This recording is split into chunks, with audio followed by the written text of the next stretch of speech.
வணக்கம் நண்பர்களே. தேனி மாவட்டம் கம்பம் பகுதியிலேருந்து உங்கள் பட்டு விவசாயி பிரதாப் பேசுகிறேன்.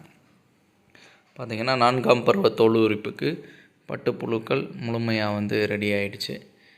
சரிங்களா? அதை நம்ம உறுதி செய்த பின்னர் பார்த்திங்க அப்படின்னா நிறைய வீடியோக்குள்ளே நான் பதிவு போட்டிருப்பேன்.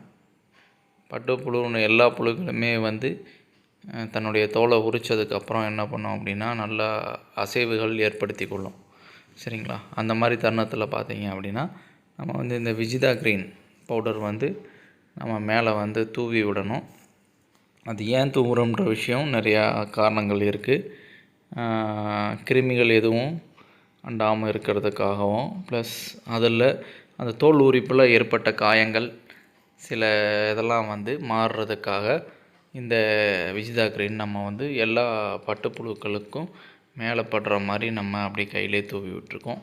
தூவுறதுக்கு சில விதிமுறைகள் இருக்குது, சில இல்லை நிறையவே இருக்குது. சரிங்களா? ஸோ நம்மளுக்கு கன்வீனியண்ட்டாக இருக்க முறையை நம்ம பயன்படுத்தி நம்ம பண்ணிகிட்ருக்கோம் பக்குவமாக. இன்னும் நிறைய முறைகள்லாம் நம்ம பயன்படுத்தலாம்.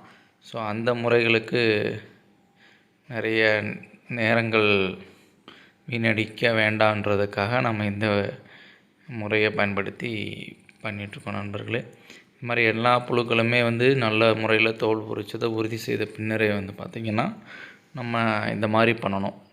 நம்ம 100 முட்டை தொகுதி வச்சுருந்தோம். ஆனால் பாப்புலேஷன் பார்த்திங்க அப்படின்னா கம்மியாக இருக்க மாதிரி தோணுது. பார்க்கலாம் எந்த அளவுக்கு பாப்புலேஷன் வருதுன்றதை பார்க்கலாம். வெயிட்டும் எப்படி வருதுன்றதை நம்ம கண்டுபிடிச்சிடலாம். ஓகேங்களா? ஆனால் பாப்புலேஷன் ரொம்ப கம்மி தான் சொல்லுவேன். பார்க்கும்போதே தெரியுது. இன்னும் கொஞ்சம் வளர்ச்சி அடைஞ்சதுக்கப்புறம் பார்க்கலாம் எந்த மாதிரி இருக்குது அப்படின்னு.